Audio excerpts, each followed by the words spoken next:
Hey, it's me, Pete, and before I start the music and start the show officially, I just wanted to say thank you. Thanks for pressing play.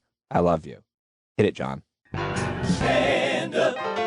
And now, stand-up community subscribers and listeners from around the globe, it's time to Stand Up with Pete Dominic, where we ask the important questions that impact you, your family, and your community. That's right. Such as, will my office allow my pandemic pet anteater when I return to in-person work? Gotta know. And will the Fortnite video game skills of me and my friends be impacted by Ariana Grande's gyrating pelvis? That is...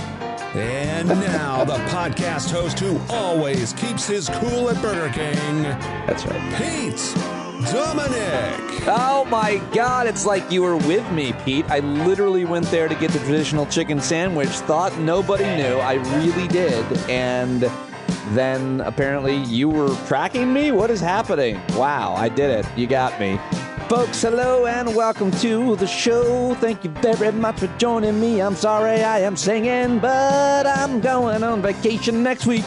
Yeah, next week on vacation, but I'm trying to tape episodes to drop each day. We'll see if I can get it done. It's a challenging task ahead. Got to do a lot of pre-tapes, got to leave a lot of pre-planning, make sure it all goes out. We'll see. I may or may not, but I'm going to try to get as many episodes as I can, just interviews for next week. No news, but I do have a big news for you today, a big news segment for you today, or I don't know why I'm saying it's big. I just have a bunch of things I want to play for you as usual. Joining me on the program, just one guest today. Normally I have two, but sometimes scheduling snafus occur and other things. And today I did get to talk to Jared Yates Sexton, and it was, as always, fantastic. So that is coming up. But before that, it's time to get to the news. Let's hit the last 24 right now. All right, so we learned yesterday that Senator Lindsey Graham has caught the Rona. Yeah, Lady G got the Rona, the first senator to disclose a breakthrough infection after being vaccinated against the coronavirus, saying Monday he's very glad that he got the vaccine because without current symptoms, he'd be far worse. But apparently, everybody's talking about the fact that he was hanging out with a bunch of other senators over the weekend, including Joe Manchin, because it was on Joe Manchin's houseboat that he lives on. That's where Joe Manchin lives, on a houseboat in Washington, D.C., apparently. And so they were all hanging out. So now, of course, they all got to get tested. A whole bunch of reporters questioning Joe Manchin yesterday. It was pretty hilarious, weird story. So hopefully nobody gets really sick or ill because they've got to get this infrastructure bill passed. And every news outlet now reporting really sad news that a fourth law enforcement officer who defended the U.S. Capitol on January 6th has actually died. He took his own life. Officer Gunther Hashida was found dead in his home Thursday, according to the Metropolitan Police Department. He served as an officer for more than 18 years, joining the department in 2003. Hours after the announcement, the chief of the police department there confirmed 26-year-old Officer Kyle DeFreytag died by suicide July 10th. He also responded to the Capitol from rioters in January, and it's about trauma. It's about experiencing that trauma. And, well, I'm not going to try to explain what it's about in any of these people's lives that experience that, but just another horrific outcome as a result of an insurrection led by the former disgraced president of the United States. A lot more headlines that I've got for you. We'll save those for the news dump. A few things I wanted to play, starting with this. The U.S. women's soccer team lost in the semifinals to Canada yesterday, and yesterday early in the morning. Of course, a couple of the women on the team, several of the women on the team, like many of the other teams and sports at every level, has been socially active and political and outspoken, and at times kneeled for the national anthem. Some did, some didn't. But the Trump crowd, the MAGA crowd, had little desire, apparently, to see these women win, and they actually celebrating them losing. Ben Shapiro, they're still the champions at kneeling, though, which is the important thing. A comedian named Jimmy Fallon, who I know really well and used to be really good friends with, but he's become such an asshole. At least his commentary is horrific.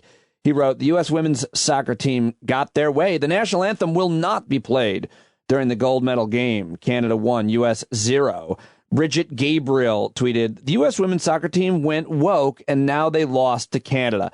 That's what happens when you put your political propaganda before sport and hard work. And finally, and the one who really screamed what everybody's thinking, does this mean I can stop hearing about them now? Because Steve Deese is this guy's name who tweeted that. They really just hate to hear these women talk, period. And what I hate is that anybody even makes these stupid arguments. I hate bad arguments that somehow the women's political beliefs or activism affected their playing. And it just, there's no examples where, certainly in team sports, that this would be a thing. There's no rumors that it created a lot of divisiveness or problems on the team. And there's certainly no reason to think that these women didn't work really hard. I'm a big fan of this team. I watch them, I follow them, and they're amazing. They didn't play that well, but it had nothing to do, I think, with, I mean, in this game, but it had nothing to do with their personal political beliefs. And yet this argument is being made all day yesterday, and it's hard to believe that anybody really does believe this. But here's this guy, Clay Travis, who is a real chauvinist pig as far as I can tell. And he was yammering about on his very popular show on, what is this, Barstool Sports? You want a perfect evidence of the woke virus destroying everything that it touches? I can't imagine any better example than what's happened with the U.S. women's soccer team. I mean, does he just make a statement like that to outrage people like me, or is there any thought behind it? I almost want to reach out to him and ask him if he really truly believes it. It's so hard for me to believe that a lot of these guys even believe what they're saying, or they just trying to create outrage and get clicks and create content, and I'm falling for it. I'm not quite sure. Here's a little more. Back in 2015, I went to Canada to watch the U.S. women beat Japan. And everybody was absolutely fantastically excited about the U.S. women winning in 2015. They were one of the most popular sports teams in all of America.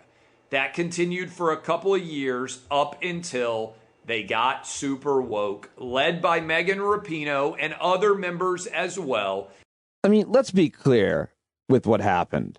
Donald Trump becoming the president of the United States affected a lot of women in a very similar way, in that he was a horrible person to women his entire career, and everybody knew that and saw that, and several women had accused him of horrible things. Number one.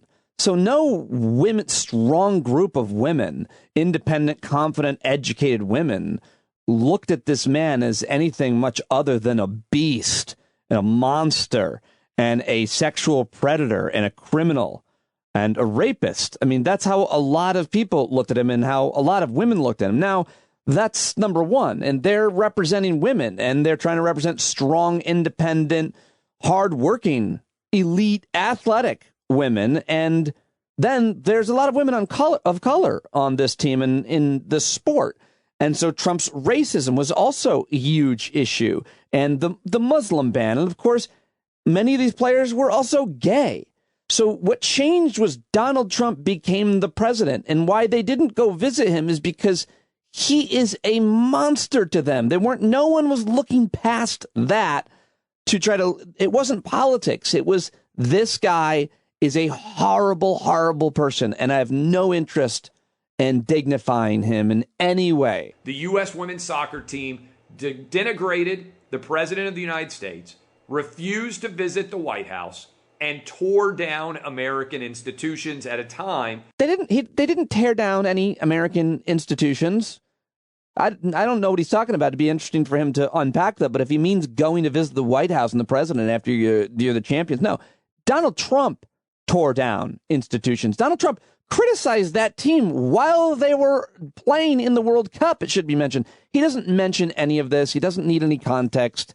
And he's just there to serve as outrage, as far as I can tell. But honestly, what's always disappointed me about the U.S. women as they decided to get political is they could have used their dominance as a sign of American exceptionalism. I mean, let's be clear. What pisses Clay Travis off about women, any women, is when they are political, or any men or athletes that have political opinions that he doesn't agree with. Anybody that wants to can get political, and the consequences are going to be there in the end. But when athletes have political thoughts, it doesn't. The idea that it's affecting their cohesiveness or their play. If there were any reporting to that nature, we would have heard about it. There wasn't. This team has been so dominant. They won the World Cup while Donald Trump was president. The idea that their wokeism affected their play is garbage, rubbish. It's not real. It's not thoughtful. It's not a good argument. It's not sound. It's not to be believed. It's preposterous. This Clay Travis fool and anybody else blaming the woke virus on the U.S. women's national team losing and people rooting against them are the lamest of sports hacks. I mean, most of these guys are hacks, in my opinion, to begin with, but they're the same dudes who criticize men for crying and having emotions, and Simone Biles for taking care of herself. Such complete losers themselves who have accomplished nothing in athletics. They just want to talk about it and live vicariously through these athletes. Fuck all of them. And by the way, I mean, I can't get enough of these Simone Biles takes, the good ones. And I thought this was a really good one from former NBA star Jalen Rose, who I guess now is a commentator. He was on the Breakfast Club radio show and had this to say about Simone Biles to my old friend DJ Envy, who I worked with at SiriusXM. Real nice guy. I like this conversation. Let's say, like, and I've been seeing this all over social media, you know, like, for instance, Simone Biles. She trained all her life for that moment. She, went to practice 8 hours a day and trained 7 days a week. And now when she got to the moment, she didn't follow through, and they say the same thing. That's like if Tom Brady got to the Super Bowl and Super Bowl day said, you know what, I don't want to do this. Or Michael Jordan, game 6, and like, right. You know what, I'm not playing. So what do you say to those people that don't see it on the same way that you see it? So a lot of those people, about 75% of those people think January 6th at the Capitol was a picnic. Right, a lot of those people, So there's nothing I can say into this microphone that's for real. 450 years that's going to even compute to them that we're more than athletes. Mm-hmm. We're more than jocks. We're not going to shut up and dribble, right? And so, for the people who feel like you practiced your entire life and now this is the major moment, this is what I want them to understand. Michael Jordan won 3 championships, lost his father. And took a mental health break. And took 2 years of a mental health break. That's right. We didn't have the language for it back then, but that's what he did. He was an adult playing in the NBA, the GOAT already. That's right. She's 24, 25 years old. Mm-hmm. Like, it's way different when you're a kid. That's what that is. And so she actually showed maturity to me by saying, this isn't about me. I don't feel my best. That's right. So I will take a step back and allow you guys to flourish because this isn't all about me. That's right. Now imagine if she would have said she was going to perform and then all of a sudden before she started to compete, she didn't have it. And this is what I want to say about what she does for a living that's different from all of us. She got to be perfect all of the time. Mm-hmm. See, playing basketball, I can make a turnover. I can miss a shot. My bad. I can go out and kick it the night before. If it's a bad game, it's a bad game. We play again. She got to stick the landing each time. Mm-hmm. She has to be perfect. She has to get a 10. And by the way, when she wasn't her best, she still qualified. Yeah, I love that take. I thought it was a great take, especially to hear from a black male athlete who was a superstar in his own right that everybody knows and respects. To hear him say that and talking about how much different basketball is in terms of the pressure and all that.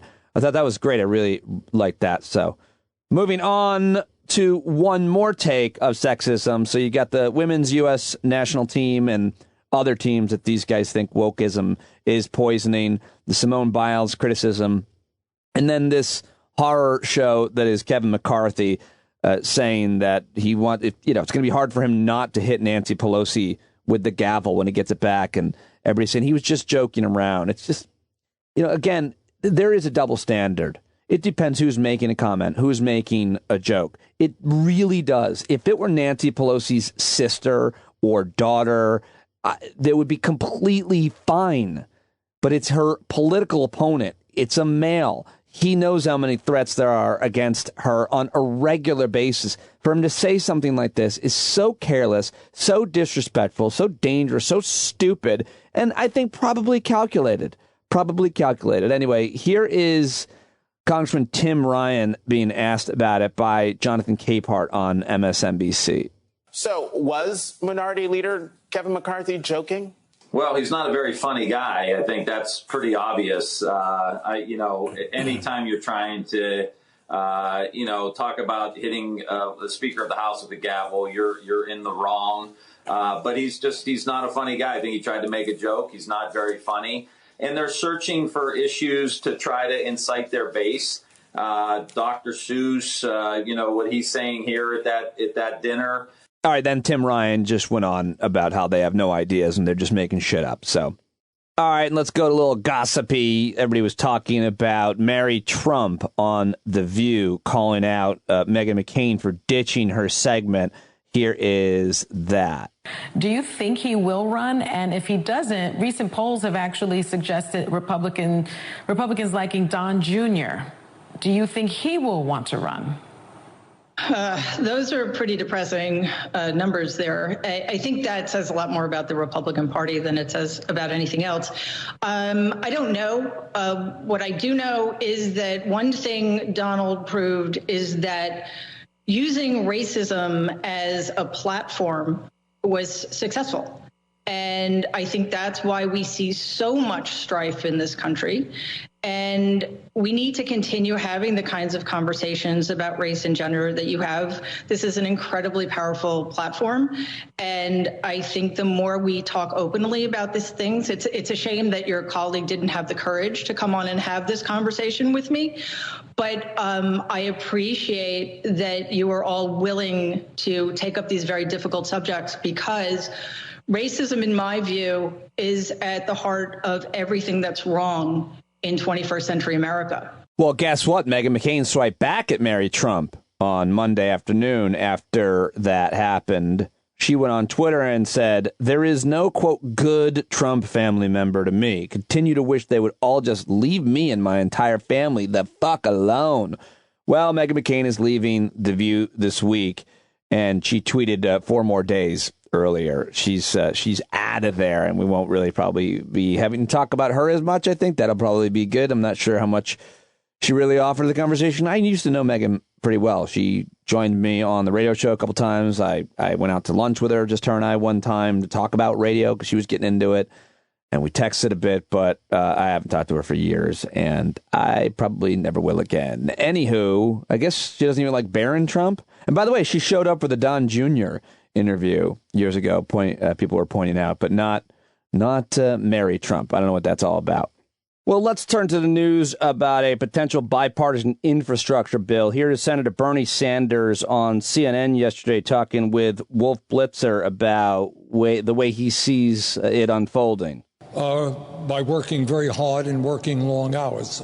My hope and expectation is that this hard infrastructure bipartisan bill will get done by the end of the week, and then we will immediately turn to what we call the reconciliation bill, a bill which I think will have an extraordinarily positive impact on working families, and that will deal with the issues of extending the child tax credit, that $300 a month check for working families for their kids, which has cut childhood poverty in America by 61%, will reform in a very comprehensive way child care. We're going to expand Medicare to cover dental care, eyeglasses, hearing aids. We're going to finally get the United States to have paid family and medical leave.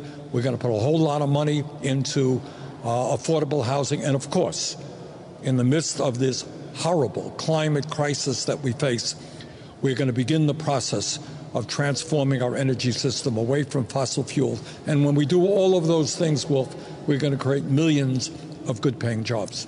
Oh, I hope you are right, Senator Sanders. And now I want to take you into the White House briefing room where Press Secretary Jen Psaki, again dueling with Fox News' Steve Doocy's son, Peter Doocy.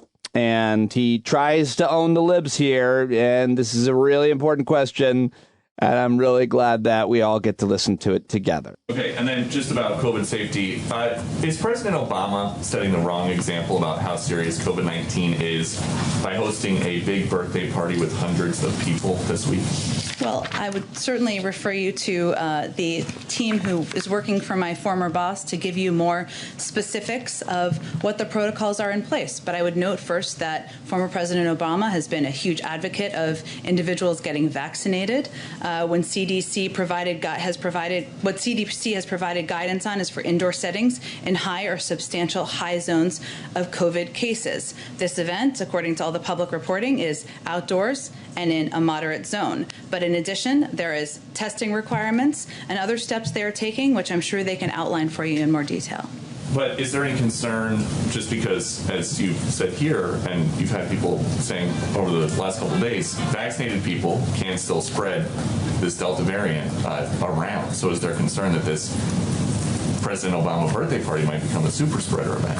Well, I think, Peter, the guidance is about what steps people can take when they're in public settings. Indoor settings specifically was the new guidance to keep themselves and others safe. In terms of what protocols they are taking, I would refer you to them, and I'm sure they can give you more details. And just last one. So people who are watching this at home and they see, well, President Obama can have a party with several hundred people. Should they think that it is okay for them to have a party with several hundred people? Well, we certainly advise everyone to follow public health guidelines, which I know the former president, who is a huge advocate of getting vaccinated, of following the guidance of public health experts, would certainly advocate for himself as well. All right. Well, what do you think? President Obama having a party with like 600 people. I have a lot of questions about that. Who's coming?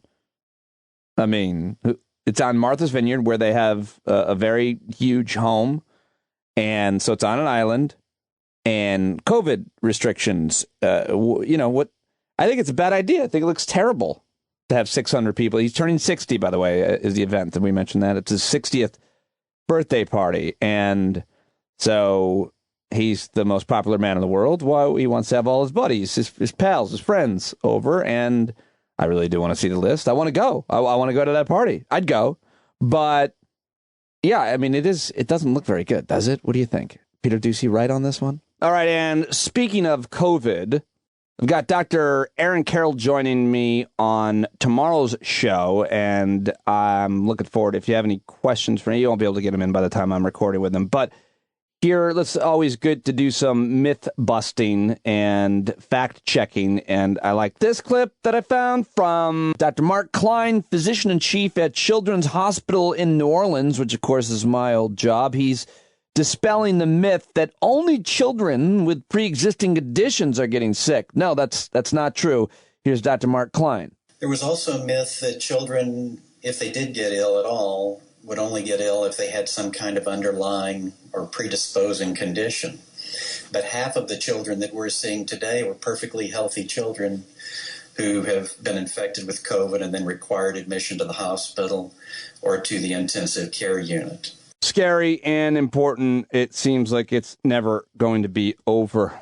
All right, well, this news segment almost is, but before I do, want to play one more piece of audio for you. Well, I love comedian Kathy Griffin, and she's always been very cool to me, and yesterday she announced that she's been diagnosed with lung cancer and that she's going to undergo surgery in the near future. She wrote, "Yes, I have lung cancer, even though I've never smoked. The doctors are very optimistic as it's stage 1 and contained to my left lung. Hopefully no chemo or radiation after this, and I should have normal functioning with my breathing. I should be up and running around as usual in a month or less. It's been a hell of a 4 years trying to get back to work, making you guys laugh and entertain you, but I'm going to be just fine." That's what she shared on her social media platforms. But I love Kathy Griffin. I wanted to share this clip with you because I thought it was just a great, funny, honest, vulnerable way for someone to publicly say that they've been diagnosed with cancer, and I think it's great. Let me be clear. I don't think her diagnosis is great. I think that the way that she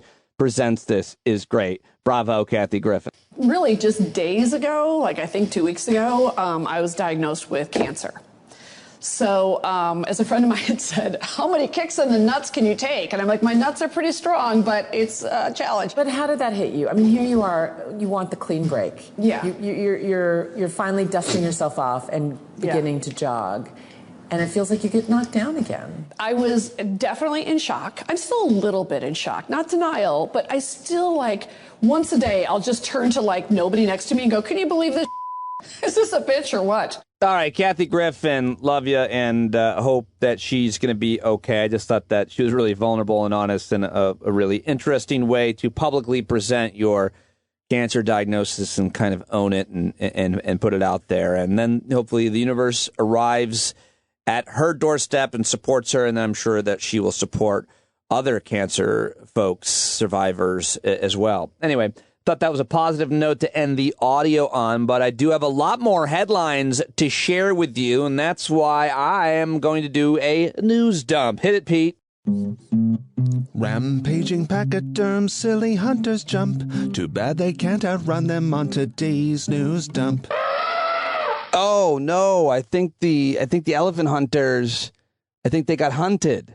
I was picturing the former president of the NRA getting trampled by those elephants. That's what I did. Thank you, Pete. All right, let's start with the news from Spirit Airlines, who didn't need any more hits to their sullied reputation. They're really the punchline, I feel like, for a lot of jokes. But anyway, they canceled 261 flights Monday after having canceled 165 on Sunday, with hundreds of delays also being reported on both days, according to USA Today. Passengers said they waited for hours for refunds and other customer service assistance, with some even noting that they resorted to camping out. The travel disruptions follow a number of similar incidents this summer from other airlines. American Airlines canceled hundreds of flights in June due to a heavy uptick in travel, labor shortages, and weather. Southwest, Delta, and Alaska Airlines also dealt with flight delays and cancellations as a result of technical issues earlier this summer. I'm going on my first plane trip in well over a year on Saturday morning, so I hope that we get out of here. Oh God, that's got to be what happens if your flight gets canceled? I mean, do they give you another one the next day? We've had that happen, I think, once or twice, but if you're headed out on vacation, that is tough. That is really frustrating, which is why I prefer to drive, folks, but I didn't win this one, so away we go. All right. A massive Tesla battery caught fire and took 150 firefighters, 30 fire trucks, and 4 days to put it out, folks. The fire, which is fully contained as of Monday, began at the Big Battery Project, the Victorian Big Battery Project in Victoria, Australia, after a Tesla Megapack battery caught fire during testing, according to Business Insider. That's a crazy story. And so is this one. The headline reads, Plague-infected chipmunks force closures around Lake Tahoe. California officials have closed down areas near Lake Tahoe due to plague-infected chipmunks, according to the Tahoe Daily Tribune yesterday. El Dorado County spokeswoman Carla Haas told the newspaper that the positive test was found in chipmunks that had no human contact. The plague is an infectious... How come there's just one infectious bacterial disease called the plague?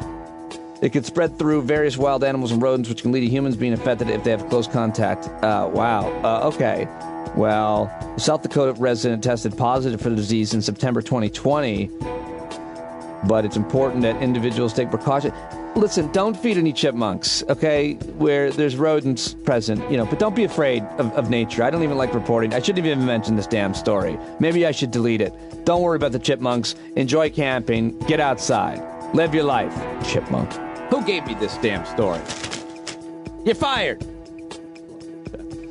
I like this news. The nation's largest gun violence prevention organization is stepping up efforts to address the scourge of recent shootings across the country as part of a new initiative unveiled exclusively by ABC News on Monday.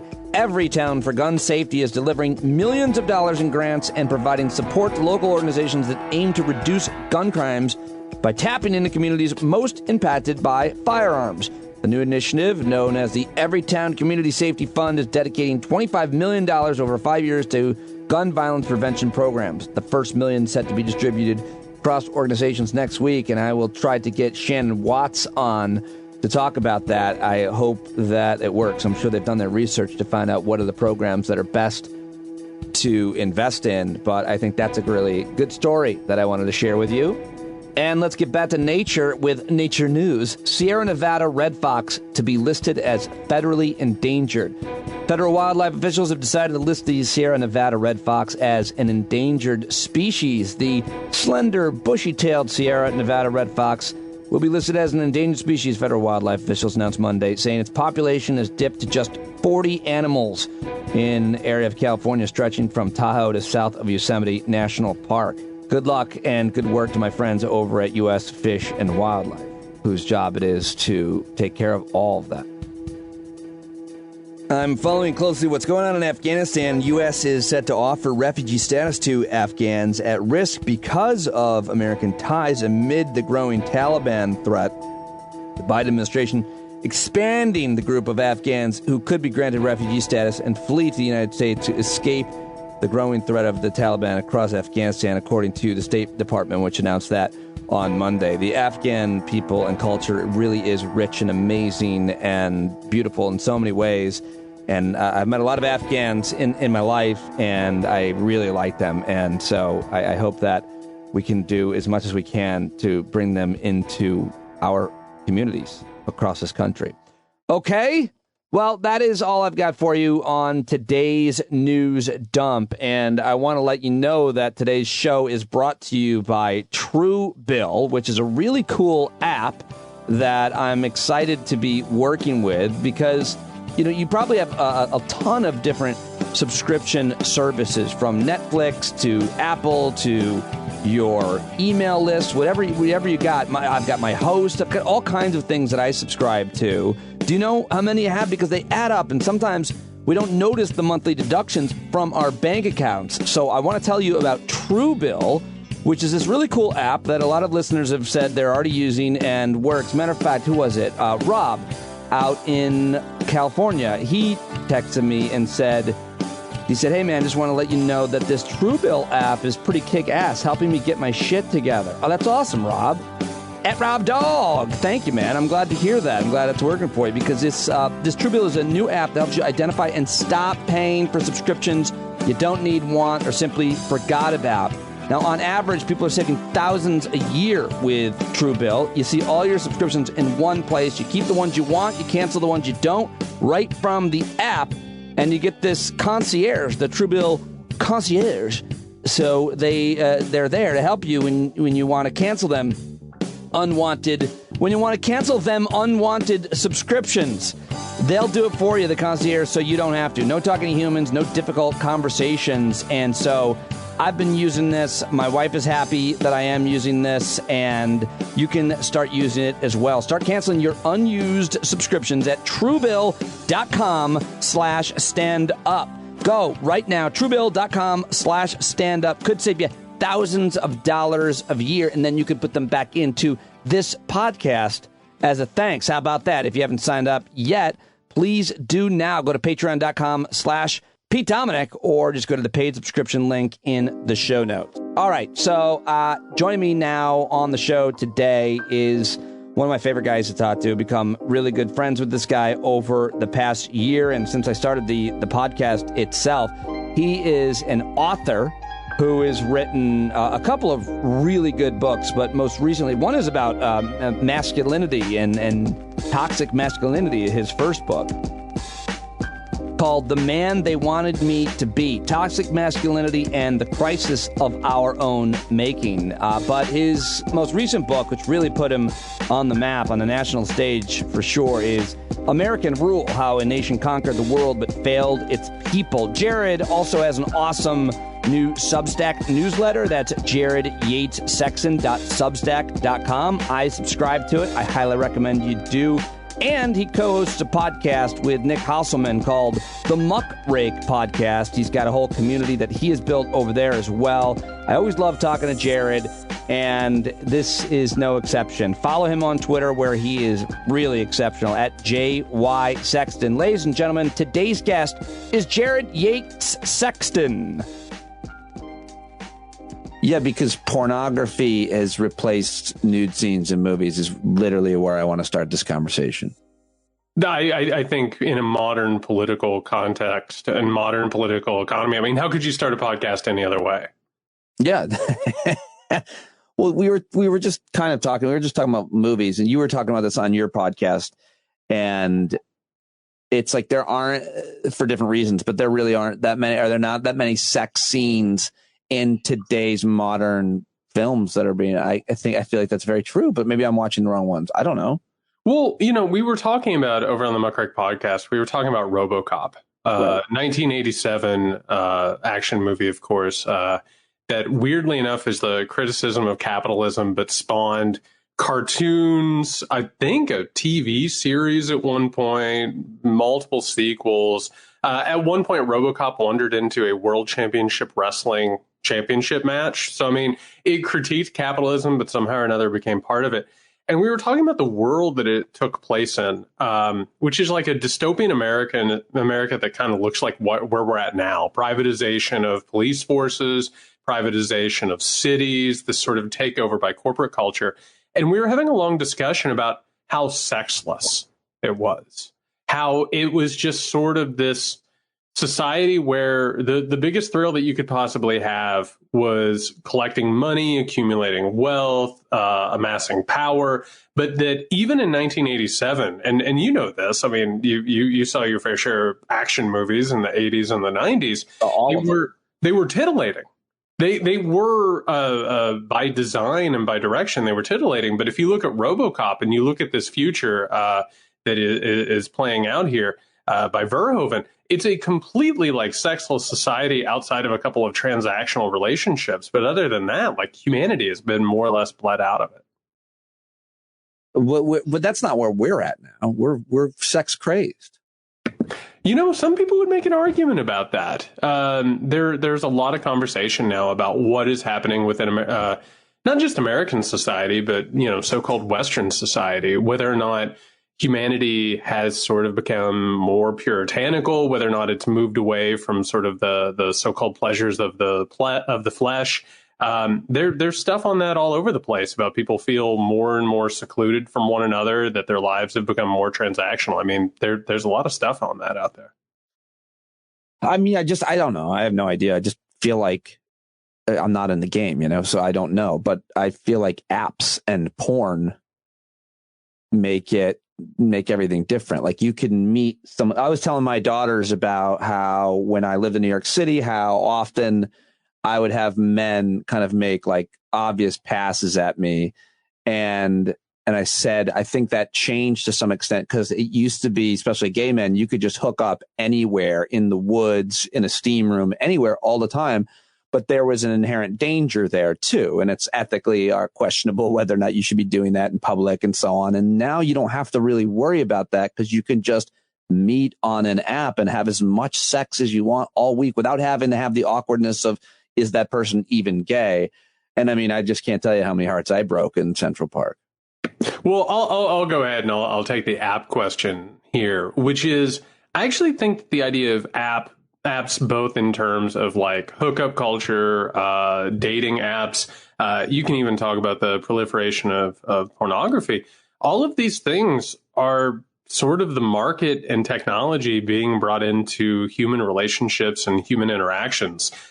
You know, you actually take a look at some of these dating apps and people are actually through algorithms matched whether or not they look on the same level as each other, whether or not their business or their careers match up. A lot of people are necessarily living solitary lives at this point. Like we even see some people who aren't even engaging in certain relationships based on what their economic need is or economic precarity. I actually think that technology and capitalism have just absolutely submerged us in an artificial life at this point. I think that's one of the larger problems is that we feel alienated from one another. We feel at a distance from one another. We've been told by everything from the internet to the media. I mean, starting with the beginnings, I would say, of reality TV in the 1990s, basically the egg got cracked open and we looked inside and we saw that we were all competitors. We're all lying to one another. We're all trying to get one over on each other. We're all just waiting to stab the knife in each other's backs.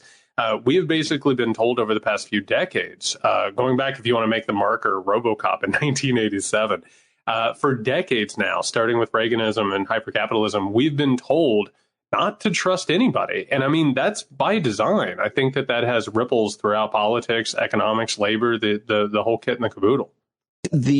Everything has been commoditized and the market has been introduced into relationships in terms of these apps you're saying and so on. And I wonder, I mean, and then you're talking about the reality show era, and it's all kind of manufactured and artificial. It's like there's a screenplay of a life that we're supposed to be pursuing and following that's supposed to bring us happiness. But then when you actually have other variables that you choose yourself, like turning off your phone and going away for a month into a retreat and stop talking to people, or some real forced exercise like that, solitude in nature or something, or a pandemic, which creates a flattening of society where there's no FOMO. That's something to me that was really made me happy.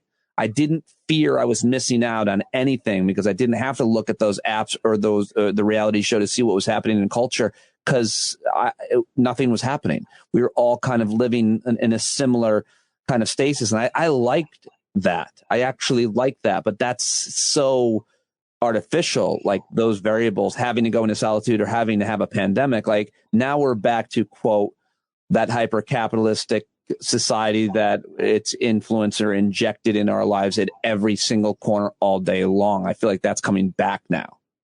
Yeah, I do too, with a lot of trepidation. We talked about this in an earlier interview. I thought the pandemic for me was an opportunity to sort of pause, elongate time, and spend a lot of time in self-reflection. I actually got very, very deep into therapy, into trauma therapy, dealing with past traumas and all of those things. And I felt like I was able to get to the point where I was able to start wrapping my head around both what I had gone through, but who I am. I'm finally discovering that. And I think the only thing that made that possible, honestly, was the pandemic sort of hitting the brakes on things. And now, I don't know, man. I was watching this thing last night, actually. I don't know if you've ever seen. Hold on 1 second. Do you mind sharing anything that you discovered? Like people on that know you so well on this show, it would probably really resonate if you wanted to. Yeah, I'm really deep in a thing called IFS, and IFS is this. It's this idea that the brain, through trauma and moments of abuse and trauma, like the brain sort of has these parts that come in and take care of issues, right? Like trauma responses. There's like a part that will like watch out for certain things, or there's like an aggressive part that will come out. And, you know, in the past, people would talk about like multiple personality disorders and things like that. But there's this idea that people who have gone through PTSD and trauma, that they have these parts that will take over, and that there is a core authentic self. That like we have this part of ourselves as this internal part that is who we are, and it's good and it's caring and it's ethical and it's kind. And these other things try and protect it, to try and keep it from being wounded or hurt because there are these past traumas. And, you know, now, I've seen this for the past few years, the more that I do research and the more that I research things like what capitalism does to individuals. Pete, I was watching this show last night. Have you ever heard of Love is Blind? Have you ever heard of this thing? Oh, is the one where they wear costume heads? So you can't... No, that is, I forget what that's called, but that's like an offshoot of this. Love is Blind was this, I believe it came out during the pandemic. Otherwise, I wouldn't have watched it. It was like all of these people on this reality show who weren't able to see each other. They were hidden behind walls, and they talked to one another, and they never got to see each other until they proposed marriage.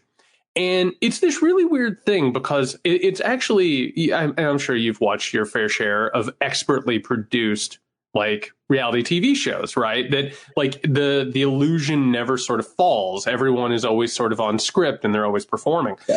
This one's in this weird valley where the people on the show are not in that reality mindset, right? Some of them perform, some of them are real, some of them are very, very open about what's going on. And I was watching this thing that followed up last night, and one of the characters on this show, Pete, he rolled up in this sleek Porsche. He had a leather jacket, and he's like, yeah, this is just who I am now. And like, he was obviously trying to graduate into that like reality show persona character, you know what I mean? Where you're trying to overcompensate and become something you're not. And the problem is, I think that those parts, the traumas, the things that society expects from us, that hypercapitalism expects from us, I think it makes us really unwell, and it keeps us from not just knowing others, but knowing ourselves. And I think that is like one of the main problems that we have at this moment. That's a great observation. By the way, IFS is Family Institute. Internal Family Systems Therapy, an approach to psychotherapy that identifies and addresses multiple sub-personalities or families within each person's mental system. That sounds fascinating. Oh, it's honest to God changed my life. When I first heard about it, like, it's like one of those things where you get a therapist and like you go in and you're like, hey, are we going to take on my shit or what? And then all of a sudden they're like, hey, this is what I do. And I was like, ooh, I don't know about all that. And it turned out it's been revolutionary. It's been kind of amazing for me. Have you written about it or talked specifically about it anywhere? I've talked about it a little bit. If you go back through my Substack, there's like a couple of moments where I talk about like trauma and what it does. But it's really transformed the way that I look at not just the world and myself, but I mean, politics. I think one of the larger problems that we're dealing with, and I actually had a chance to talk to Mary Trump, Donald Trump's niece. And we were talking about the fact that like we're in the middle of a mental health crisis, and we can talk about politics and economics and society all we want. But one of the major problems is that we have a lot of people in this country who are incredibly unwell, and that they are lost in their own realities. They're lost in their own overcompensations, their own self-destruction. And I truly think that is at the heart of a lot of our political struggles right now. What do you mean as an example of a person who's incredibly unwell and how that's creating more political struggle? Oh, I don't know. Maybe you have masculinity problems and you don't feel like you make enough money, or that you work as hard as your dad or your grandfather did. So you overcompensate by buying a big truck. You wear a lot of pseudo-fascistic clothes. You buy a lot of guns. The next thing you know, you end up supporting Donald Trump. You end up at the Capitol on January 6th. You're inside. You don't know exactly how you got there. You're standing next to a militia member and next to a white supremacist terrorist. And the next thing you know, you are, what do they call it at this point? It's not just red pilled, it's black pilled or whatever it is, right? All of a sudden, they start reaching out. And one of the things that I found when I wrote The Man They Wanted Me to Be, I was talking to Christian Piccolini, who is a former neo-Nazi. And Piccolini has been invaluable in terms of talking about how extremists radicalize people. And one of the things that he wanted me to talk about in the book the most was they have these guys' numbers.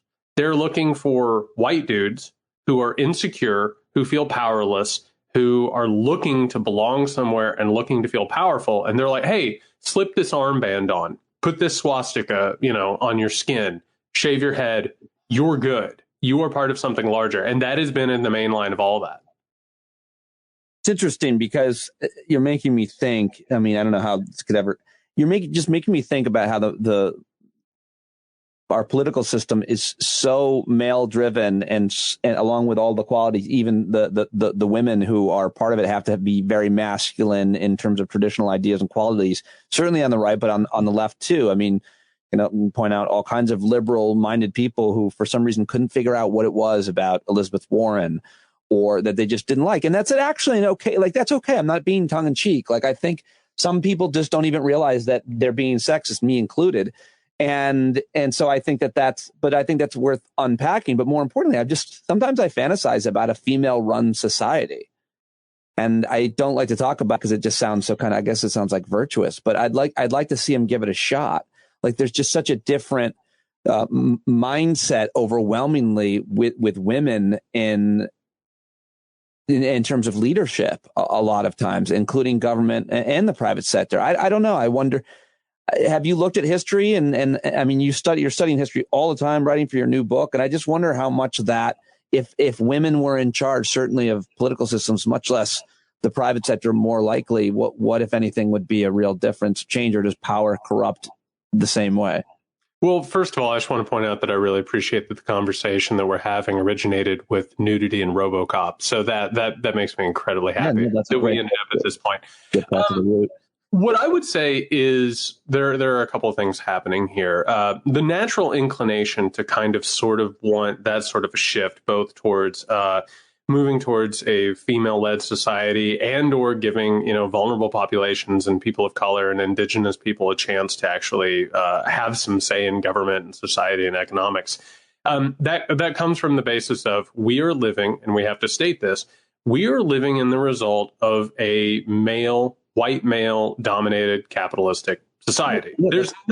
There's no way around that. Right, yeah. The way that this thing was built was that white men going back into, the so-called age of discovery, which, by the way, I have to tell you, learning about what a dumb shit Christopher Columbus has been incredible. Is that right?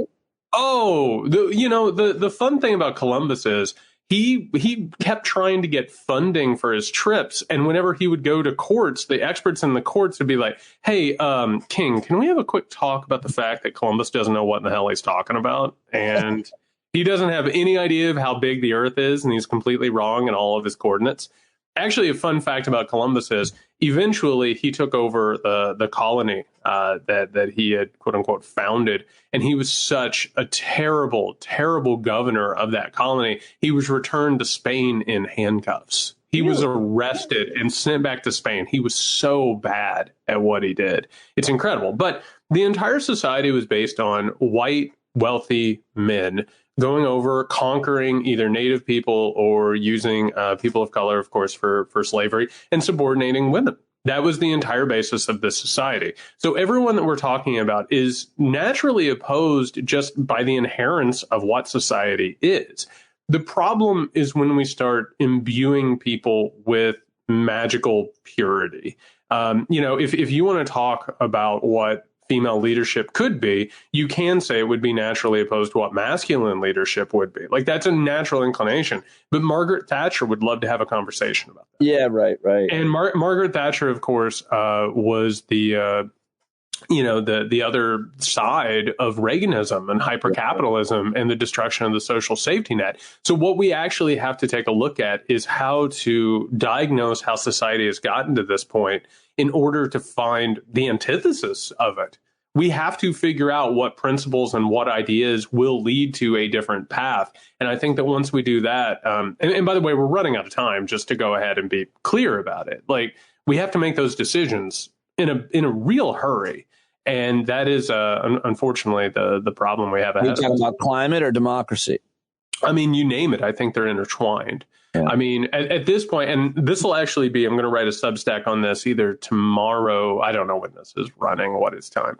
I'm getting ready to write a Substack about this, which is we have a really daunting thing ahead of us, which is we have these democratic problems that are just absolutely pressing. We have a right who, I don't know if you're paying attention to this, they're openly talking about coups. They're talking about reinstating hierarchical power and moving beyond liberal democracy. On top of that, their main scapegoat are people of color and immigrants. And what we've already seen in terms of forced sterilizations here in my state of Florida, how they treated people at the border, the moment that our borders start shrinking because of floods and fire and scarcity of resources, what we've seen so far and what we've experienced so far, it's only going to escalate in accordance with that.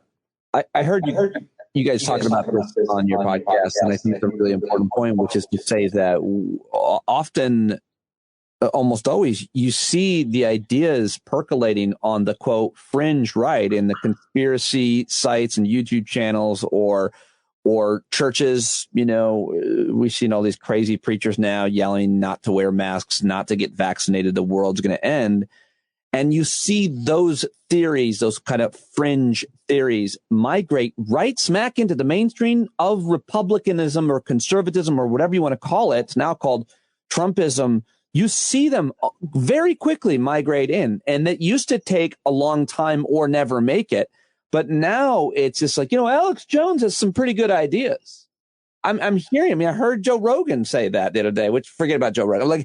But those theories make it into the mainstream. The 4 police officers were crisis actors. The insurrection was filled with crisis actors. They weren't Trumpers. And so I wanted you to talk a little bit about how that is happening, how it's annoying that mainstream broadcasters and politicians act surprised about any of that when people like you were watching it and witnessing it every single day, online and in person. Yeah, what's funny about that is the news story, Pete, is that the Chinese helped pull off January 6th. They were on the ground. So it's the FBI, the Chinese, because obviously it's the New World Order, it's the deep state, it's liberals in power and, all that working against the country.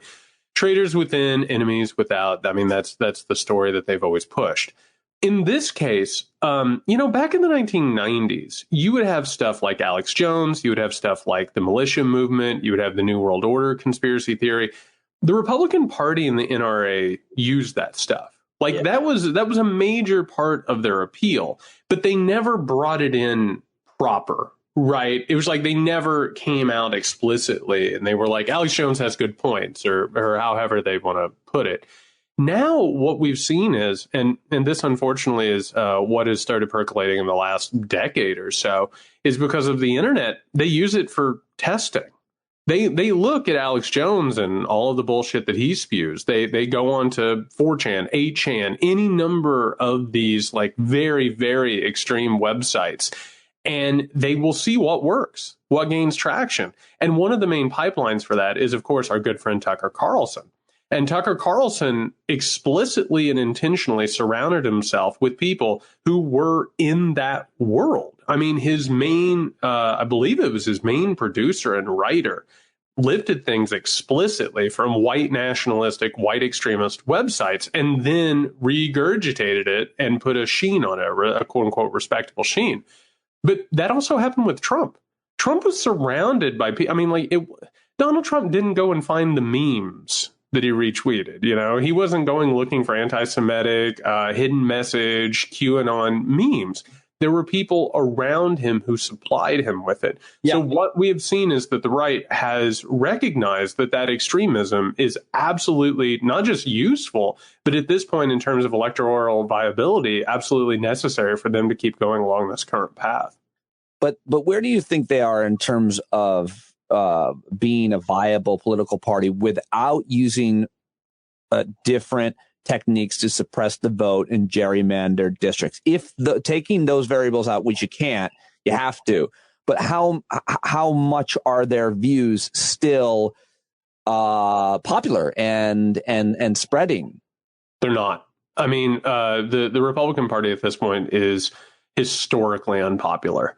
It doesn't necessarily have a constituency anymore. I mean, basically, the base of the Republican Party at this point consists of Republican Party officials, disgruntled small business owners, and poor Americans in middle America who are just completely lost in conspiracy theories and have no actual idea of what's going on in modern politics. Outside of that, they're reviled. I mean, they have a few, quote unquote, firewall states, but even those are falling. I mean, I live in Georgia. Not only did Joe Biden win Georgia, but 2 Democratic senators, including an African American and a Jewish American, won those seats. The writing, and by the way, Stacey Abrams would be governor of the state right now if that election hadn't been stolen from her. It's obvious in all of the main firewalls, and I'm talking about the bedrocks of the Confederacy, that unless gerrymandering and voter suppression isn't used, unless they use these white supremacist paranoia tactics, they have no viability whatsoever. And that's why they're going on this tack. They had a decision. They either open up their tent and they move away from the white nationalistic, very narrow, paranoid scope, or they go all in. And they have not just doubled down, they've quadrupled down at this point. Can you help me understand? And I'm sure we've talked about this and you've written about this, but it's funny, by the way, it's funny earlier. You were like, we talked about this last time, or we talked about this before. And I'm like, I don't remember what I talked about like yesterday. I don't think it's the weed either. I think I've never had a great memory. So if we have, forgive me. But I was just reading about how in Australia, and my best friend lives there and I talk to him all the time, every day. But I was reading about how, and by the way, it almost irks me. It doesn't, because I love that this is their situation, but they get really worried, like we got 100 new cases today. I'm like, we had 100 people die today. Like, so, but the point is, they are locking down in Australia. They are using the military. I read unarmed police officers coming to people's houses, Jared, to make sure they're quarantining, like following up. Granted, it's a small, I'm not talking about the policy as in terms of it being manageable. I'm saying that they have helicopters and making sure that people lock down. Here Joe Biden suggested knocking on doors to tell them about the vaccine and where they can get it, not to go make sure they're staying home. So the question is about how our culture in America, especially, is so against being told what to do and working together to solve a problem. We're so individualistic and so disdainful of authoritarianism or of the authorities, and yet they love that. And yet you look in Australia and there's resistance to that, by the way, these lockdowns. There is, but you could never do that kind of thing in America. You can't even knock on someone's door, to sell them solar. People are going crazy. Yeah, the American character, I mean, if you want to trace it all the way back, I mean, the settler colonist who took over this continent, I mean, they left to get away from what they believed was tyrannical control. Right. I mean, that's the stock. We have stock here that eventually determine the future of the country that were, by the way, relentlessly paranoid. Like the stuff that I'm finding around the founding of the country. Like, you want to talk about like QAnon? The election of 1800 was basically John Adams and Thomas Jefferson calling each other secret sleeper agents of the Illuminati. I mean, that was like from the very beginning, like the entire basis of this country is a distrust of other people, like this tribalistic, paranoid nature. And by the way, it doesn't hurt that having a white supremacist takeover of a continent in which like untold amounts of native people have to be destroyed and other people have to be enslaved, it makes you paranoid. One of the reasons why as you're talking here, I'm just, it all makes sense. And I just wonder if I personally am a very trusting person, very trusting. I don't, lock my car door when I even go into the grocery store. I think most people are good. I trust almost everybody with my children.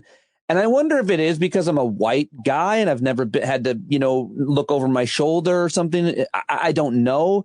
But I'm saying that American culture, which you described, hasn't affected me. I don't believe there's a boogeyman around every corner. My kids are going to get kidnapped. And I trust people a lot and like people and think most people are good. And what I'm trying to say is it hasn't beaten me into submission in terms of thinking about others and trusting other people. And I wonder what you think, if that's with men, if that's American, if it's minorities and women don't necessarily share that. It's just a point of privilege, or that I just don't buy the hype. Yeah, it's funny. It was a couple of years ago when the shit was really hitting the fan in terms of Donald Trump. And I had a conversation with a female friend of mine. And she told me, she was like, you have literally no idea how much energy during my day and headspace during the day is spent making sure that people aren't following me, that people aren't getting closer, that I'm not somehow or another making myself accessible in a way that I don't want to be. And that was like actually pretty eye-opening for me, and like one of those moments of like understanding the privilege of it. But I will also say it depends on where you're from. And it goes back to that trauma that I talked about. Like when I was growing up, I was... my God, I was up to my neck in New World Order white evangelical paranoia. Like I was, oh my God, every Sunday we were told about how the country was being betrayed, how Satan was working against us. And within our lifetimes, we were going to have an apocalyptic battle with the forces of good and evil. And on top of that, it was a constant supernatural fear. Like, I was basically taught how to like protect myself if I walked around the corner and Satan was there or a demon was there. Like, I'll never forget this, Pete. This is true. We watched this and culture was submerged in it. The Satanic Panic of the 1980s was a real deal thing. I mean, you had people going to jail because they were supposedly sacrificing, babies, if that sounds familiar, right? They were flying around and causing hexes, and there was a satanic cult in every neighborhood. And all of that stuff like was a reality for some people. I remember watching this NBC thing. It was like a televised exorcism. And I asked my grandmother at the time, I was like, can spirits take control of your body? She's like, oh, absolutely. I've seen it. And I was like, well, how do they do it? And she goes, oh, they wait till you're asleep. And I was 7 years old, Pete. And I was like, well, I'm not sleeping anymore. It's just that could, I mean, like, and it does. What I've learned over the last few years of my life, talking to people, and people now being more honest with their mental health struggles. A lot of people talking about sleep, and it's just interesting how a lot of folks can trace their sleep issue back to an incident. Oh my God. Listen, back in the day, it was an everyday reality in which this stuff could come to pass and bear. We were told to constantly look for signs and wonders that might lead to the end of the world and to expect it. And when that's happening, this goes into the modern American problem. I mean, it used to be a thing where, like, my God, the majority of Americans believed in mythical beings. They believed in, like one thing after another that could possibly affect them that wasn't there. And when you get to that point and you weaponize it, particularly in this like post-industrial society, when all of a sudden you have a political party, the Republican Party, that can't win elections, they have no principles, they have no plan, they have no platform. The entire thing that they have is fear. I mean, that's like ready-made infrastructure. All that stuff is right underneath the surface. So like when you have something like QAnon that's about satanic cabals, you have human sacrifices, you have evil spirits and great awakenings and all that bullshit. It's there. It's ready. And as a result, the mask can kill you. The vaccine is going to turn you into, some sort of a nanobot-driven machine. Like those things are deeply, deeply held by a lot of these people. How much more time do you have? I got 20 minutes. Okay, because I wanted to ask you, just again, staying with, and if you've written about this, forgive me, but what was it, describing your childhood in this crazy, wild religious upbringing, what was the beginning of the unwinding? Was it a book, an experience? Was it an evolution over a long period of time? Was it moving out of town? Where have you written about this? I haven't, but No, I've written a little bit about it here and there. To tell you that it was a frightening thing is underplaying it. Sure. But the moment I thought I was going to be a preacher, I was really into it. And I had a preacher that I looked up to in a big, bad way. And then he had to leave one day very suddenly, Pete. And it turned out that he had an affair with the head deacon's wife. Well, listen. And that, it's not the worst thing. I looked at you and I saw the gears. Yeah, I thought it was going to be far worse. I thought a child. That's what I thought. But that was like one of those moments where all of a sudden that sort of spell was broken a little bit. And for me, I started questioning things as I read, as I did my own research. By the time that I was 15 or 16, I had my own feelings about it, but I couldn't talk about it. Right. And to be honest, I did not understand my upbringing or what it was or what I had gone through until I wrote the masculinity book, until I wrote American Rule. And finally, I understood like the politics behind it and the material conditions that led to it. But it was this very strange reality that until the Donald Trump era did not make sense to me. And it was just this very odd thing, like the way things are, right? I never realized that it was like this white identity, basically a neo-Confederate type of evangelical upbringing. I didn't realize until like the last few years. Well, that is absolutely fascinating, and I want to talk more about that and could, I think, talk more about that forever. But I did want to ask you one more thing. I definitely just wanted to ask you what you thought about last week, the testimony, the beginning of the investigation of the insurrection. What questions you really have and think, need to be answered by this or any investigation into that day, and what you think that first day meant. I thought it was so powerful and impactful. And no matter what anybody says, like that's all people talked about most of the week. And rarely have we had anything non-Trump himself related that would drive a news. Maybe it was a little slow outside of the Olympics, Simone Biles. But what did you think about it? What did it mean? Well, I'll say first and foremost that I don't expect this commission to really bring much information to the forefront. To be honest, I think it's an event. It's a spectacle. And I think in that regard, it's been incredibly powerful. I think what we saw from the first day of testimony is it took an event that we all experienced on TV or the internet, something that we sort of watched from almost like a God's eye view, right? Yeah. We got a bunch of camera angles. We were like, oh my God, it's the Capitol, which we thought of a building, you know, and then we saw like lawmakers like running to safety or getting to safety.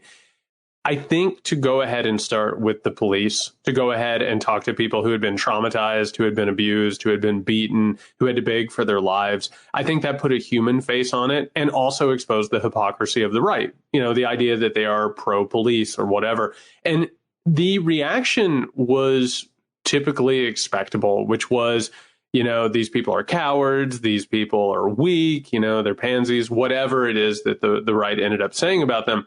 It was a political chess move, and it was really well done. I don't think that we're necessarily going to get to the bottom of what all happened on January 6th.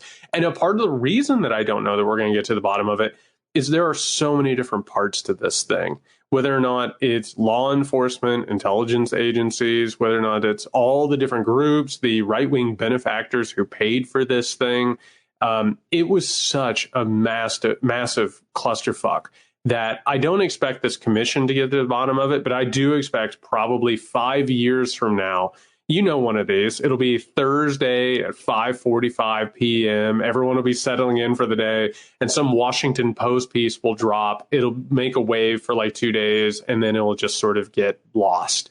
And I think that that's a real tragedy, because what I believe we watched was an attempted coup that exposed so many of the diseased parts of American society that we have to get to the bottom of it. But I'll be honest and tell you, I don't expect that we will. Why are you so cynical? Do you think Democrats won't, you know, subpoena people that ask the right questions, or do you think that it whatever happens, it won't change people's minds? Why are you so cynical about this investigation? You know, so for instance, have you been watching Jim Jordan just absolutely step on himself over and over and over again? Yeah, every time he gets video of a local reporter interviewing him and turning the screws on him, and he gets and nervous in a way you've almost never seen him get about the phone call to when did he talk to Trump on January 6th? I think I saw that. Yeah, and it's like one of those moments where you almost see Jim Jordan wishing he wore like a blazer so you couldn't see him sweating through his shirt. You know, he's terrible. And Jim Jordan obviously spoke to Donald Trump on January 6th, and it has incriminated him, and the entire right apparatus that surrounds Trump undoubtedly knew what was going on. I mean, Mo Brooks went there in body armor. I mean, they knew what was happening here. The problem is that Trump and his cronies they set the pace on this. You don't have to honor subpoenas. You don't have to go in front of Congress. You just lie and stall and hope that it goes away. I think this is an opportunity for the Democrats to turn the light back on to January 6th. But in terms of substantial investigation, I don't see it happening. And it's because I've been watching politics and seeing these things sort of hit one brick wall after another. I don't see this necessarily unturning anything major. Before I let you go, you had a great newsletter in your Substack about solutions, about things that everybody can do right now. And I think that's one of the most important reasons to follow and read and listen to you, because you're not letting up on any of this, and you're always trying to point out the stakes. And I think a lot of us have gotten a little bit more comfortable with Trump's loss and, you know, COVID dying down, and kind of maybe not realizing we have to stay pretty vigilant, and you can't stay apathetic for too long. So maybe just one or two of those things that you're suggesting we do. Well, you're exactly right with that. The idea that Donald Trump lost the election and everything has gone back to normal is just wrong and dangerous. One of the things that we have to realize is that the Republican Party has out-organized and outworked everybody on every level. They show up to meetings. They take power. They do things locally, regionally, statewide, judiciary-wise. They have a running start on all of this, and it's one of the reasons why we're facing the problems that we are in terms of... You're witnessing this. Sorry to interrupt, but the perfect thing that's illustrating your point is this critical race theory at the school level. And that's not, by the way, it is not in one school in Virginia. It's in my school, my daughter's school. It's in every town in America. The right wing, the crazies who are terrified of race and anything racial are showing up. They're 100% doing what you said. Sorry to interrupt, but I'm and to go ahead and make this clear, and this is an important thing when we're talking about this process, that's not by accident. It's not something that just occurred one day. This was designed by think tanks. Think tanks got in a room and they were like, critical race theory is a great label. It's not even what they're actually talking about. It's going to piss a bunch of people off, and we're going to make sure that people go in and take over school boards. Yeah, specifically, what is it? The Manhattan Institute. The guy's name is Chris. He's been everywhere. They've been putting him on a pedestal. I was disgusted to see him debating certain black intellectuals like Eddie Glaude and MSNBC. I'm like, these two shouldn't be in the same room together. One is a grifter and one is a scholar. And by the way, it's spread throughout the entire right-wing intelligentsia. It's everybody. They understand that this is one of the weak points. And that's part of it, going back to what we were talking about, them trying things. They throw things at the wall and they see what sticks. It's Potato Head one day, Dr. Seuss the other day, critical race theory. Oh, we've got one. Yep. Critical race theory, go. And so one of the things that we have to do, and this is exhausting, and I'm sorry that one of the prescriptions is a lot of work, but it's true. We have to reject the idea that politics is a spectacle, something that we watch on television, another version of reality TV in which we go on Twitter or we go on Facebook, a second screen experience where we talk about politics the same way we do about a date on Blind, Love is Blind or whatever. We have to start going to meetings. We have to start running for things. We have to start engaging in groups. Going back to that idea of being alienated, we have to reach out to other people, have conversations, have better relationships, have better understanding and solidarity.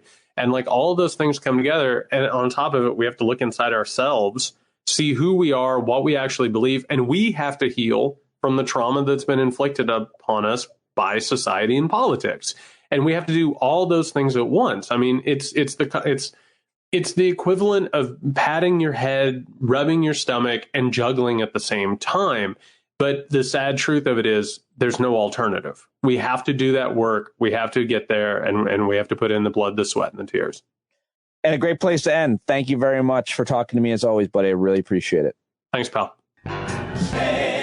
All right, there he goes. That's Jared Yates Sexton on Twitter at JY Sexton. Get his book, American Rule, How a Nation Conquered the World But Failed People, and subscribe to his Substack newsletter, jaredyatessexton.substack.com, as well as his Patreon for his podcast. Listen to his podcast, the Muckrake Podcast. I think those are all the Jared Yates Sexton plugs. Check out truebill.com/standup. Support Pete Co at Pete Co VO, as well as John Carroll at JD Carroll 88, who participate pretty much on every single show.